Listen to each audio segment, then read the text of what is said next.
High friend, welcome back to daily blogs. आणि धुलीवंदनच्या सर्वांना हार्दिक शुभेच्छा. आज सकाळी सकाळीच ब्रश करत होते तर बघितलं खाली सर्वजण सोसायटीमध्ये होळी खेळत होते.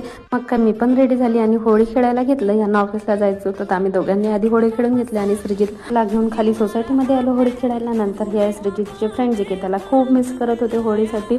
आणि नंतर मग दुपारी श्रीजित झोपेत उठला, पण ग्रहण होतं तर मला त्याला बाहेर न्यायचं नव्हतं तर घरीच असं काही टाइमपास केला. आणि रात्री ग्रहण संपल्यानंतर होळी खेळायसाठी गेलो.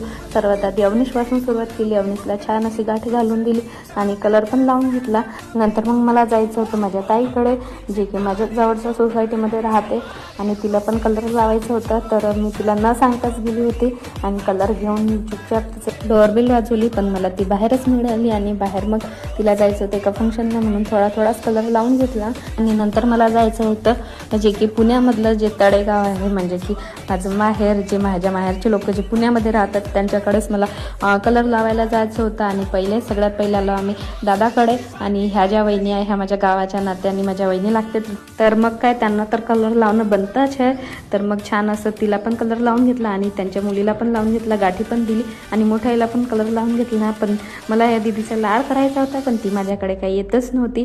आणि तिला असं वाटत होतं की मी तिला कलरच लावेल म्हणून, आणि माझ्या चेहऱ्याला पण कलर लावला होता म्हणून ती घाबरत होती. आणि थोडेसे फोटो पण क्लिक करून घेतले. नंतर जायचं होतं माझ्या फ्रेंडकडे आणि असंच तिच्यासाठी पण हे सिक्रेटच होतं. तिच्या मुलासाठी पण गाठी घेऊन गेलो. आणि जेव्हा आम्ही दादाकडे गाठी घेऊन गेलो त्यांच्या मुलीला दिलं तेव्हा दादा विचारत होते की तुम्हाला हे गाठी कशी काय कुठे मिळाली, कारण मी सर्व दुकान शोधले पण मला मिळाली नाही.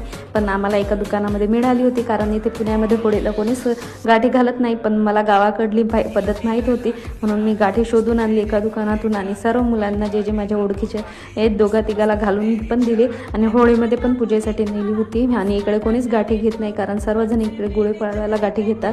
आणि छान असं लिफ्टमध्ये गेल्यानंतरच हातावर कलर वगैरे घेऊन घेतला. आणि असं अचानक जाऊन कोणाकडे त्यांना कलर लावणं ते कोणत्या सिच्युएशनमध्ये राहते हे आपल्याला माहीत नसतं, पण कलर लावायला खूप सारी मज्जा येते असं. आणि मी तिला आधीच फोन केला होता की तू काय करत आहे, तर ती म्हटली होती की मी आताच आंघोळ केली म्हणून ग्रहण वगैरे संपल्यानंतर. तर मला तर खूप मज्जा आली की आता तिची आंघोळ झालेली आहे आणि आता मी तिला जाऊन परत कलर लावणार, यासाठी मी खूप एक्सायटेड होती, कारण तिला पुन्हा आंघोळ करावं लागेल आणि हे मला बघून खूप आनंद होणार होता. यासाठी मी खूप एक्सायटेड होती. आणि जशी तिने डोअर उघडलं तसा मी तिच्यावर कलरचा अटॅक करणार होती, कारण ही माझी खूप जवळची फ्रेंड आहे.